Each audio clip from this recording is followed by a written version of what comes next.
Yeah, Sanjay Uchiha here, people, bringing you a special review slash anime recommendation. I did one of these last year for Christmas, for Makoto Shinkai's Your Name, and it was well received. So I said, why not, do one more for another anime I'm currently watching, which, as you see there in the title, Mobile Suit Gundam Iron Blooded Orphans. Um, a little notice slash announcement from now.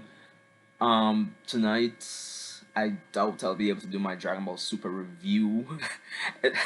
And it's kind of funny since I put out my last week. I put out my review like not too long after the episode aired. It was real quick, so it's like a stark contrast for this week.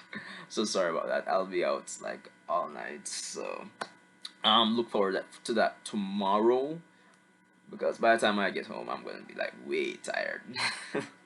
So I thought I'd just give you this for today. So, really and truly, Mobile Suit Gundam Iron Blooded Orphans. Um, it's general. The general premise is that it's been 3 years since an event known as the Calamity War. Well, 300, sorry. Um, and the era of time is called post disaster. So essentially, the Earth has lost its previous governing structure, and it's adopted a new governing structure under the rule. Well, yeah, under the rule of, well, not really under the rule, but the current structure is primarily maintained by an organization known as Gallahorn. Now, where our story really centers around is around our main character Mikazuki August and his friend Orga Itsuka, or Itsuki, yeah, how we would pronounce, yeah, Itsuka. I guess with the U would be silent, but yeah. So they belong to this organization called CGS. It's a security organization, security guard. Um, their story really centers around the fact that the organization takes up an, a job to escort this girl, ignorant as she is, but Kudelia Aina Bernstein, whose aim is to actually liberate Mars. Yeah, and that's right. Yeah, they're on Mars. It's a usual thing in Gundam for humanity to colonize other worlds or just have colonies in space in general. So there's that.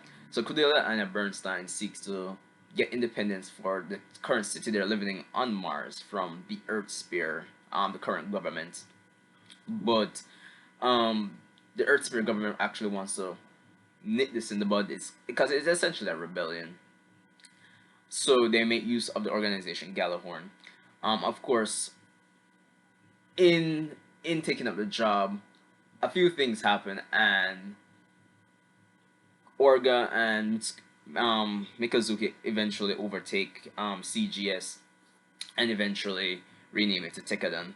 So the real aim here is to for Tekadan to escort Kudelia to Earth to so she can try to bargain for independence.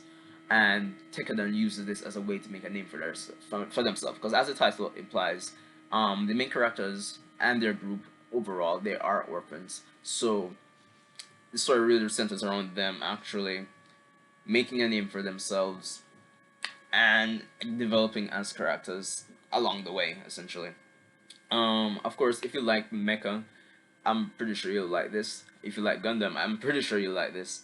Um, really and truly, Iron Blooded Orphans is one of the best Gundams, to me at least. In trying to review it, it's not actually finished at this point in time. We're on episode, I believe, 45 this week, and by usual Gundam standards, it's usually 50 episodes. So I'm assuming we have like 5 or 6 weeks left. Really and truly, I think it's a really great series. The art and animation, it's Gundam and it's Sunrise, so it's usually top notch. Yes, I mean since it's a weekly anime series, you'll find those weeks that the animation isn't all that and the art, but generally speaking, it's not like Dragon Ball Super where it goes like way awful when it gets really bad. But yeah, um, I really like it because, and I think what really adds to it, sorry, is that it's really character based, and that kind of acts as a double-edged sword, because since it kind of feels like they try to make efforts to, they try to put a lot of attention on the characters, but sometimes I feel like they could put more attention on some other characters, really and truly. Um, but all in all, it really, as in, the problem I find with Iron Blooded Orphans is that it's kind of, no, not kind of, it is, the pacing seems slow. It's slow, honestly, but even for for a Gundam series, yeah, it's slow. But I feel when the action starts, it feels like a major payoff. Like you actually deserve to see all this action. But in the meantime, it really takes time to develop its characters, and especially the interaction between the characters. Honestly, and there's one thing I like, considering that the main group Orga, Mikazuki, and their group, which is now named Tekadan, considering that they're orphans. Well, don't get it twisted. Just because they're orphans, they're not soft, but they're ignorant to a lot of things, and it really adds to the flair of the show that they eventually meet up with a comrade. They make a comrade out of this other character that I highly respect, which if you get into the series you'll see. But through their interactions with him, you can see how the characters develop and get to learn more about the world, not just from a political standpoint, but in just in terms of interactions for life, for family in general. And that really adds to the, I guess, the flair of the series. It's definitely a positive. It helps. It really helps with the character growth over the course of the series, and really and truly, it's not just the main characters. Even Cordelia, who they've taken a job from, she develops over time. And Blooded Orphans, to me, it has a lot of potential.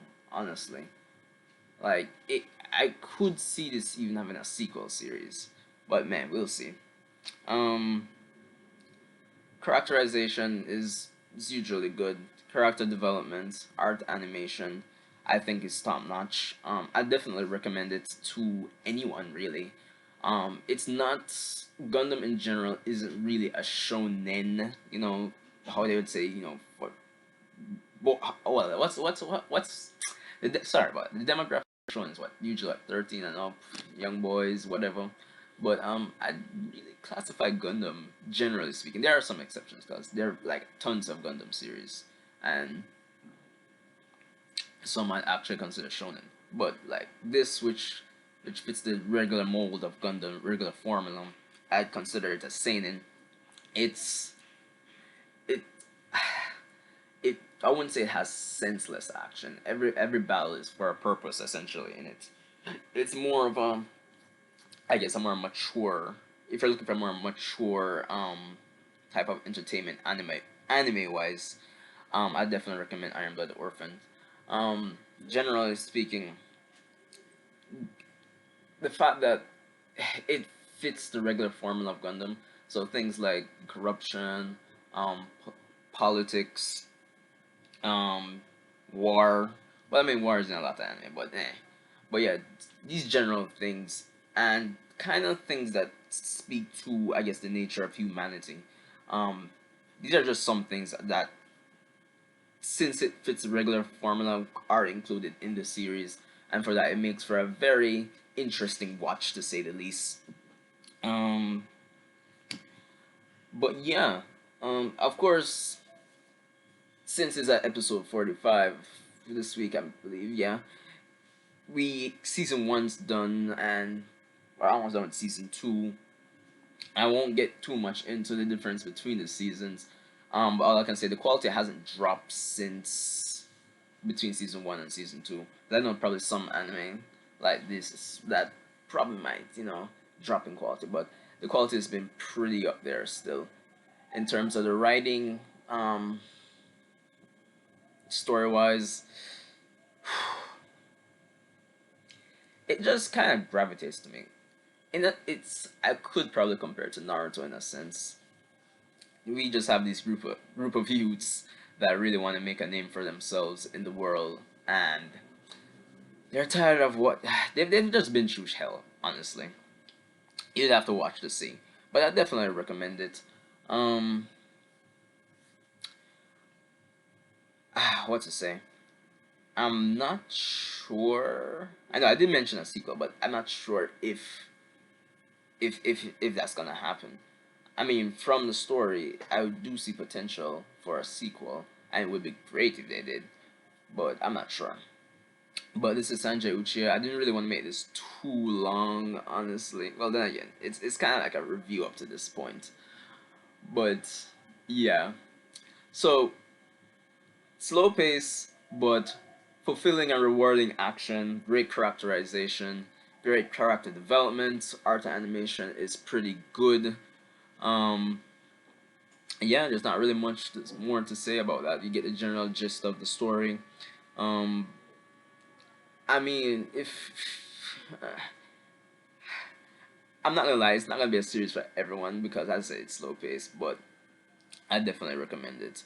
If you tend to like prefer watching something a bit more, kind of more with something more something more substantial, I'd say.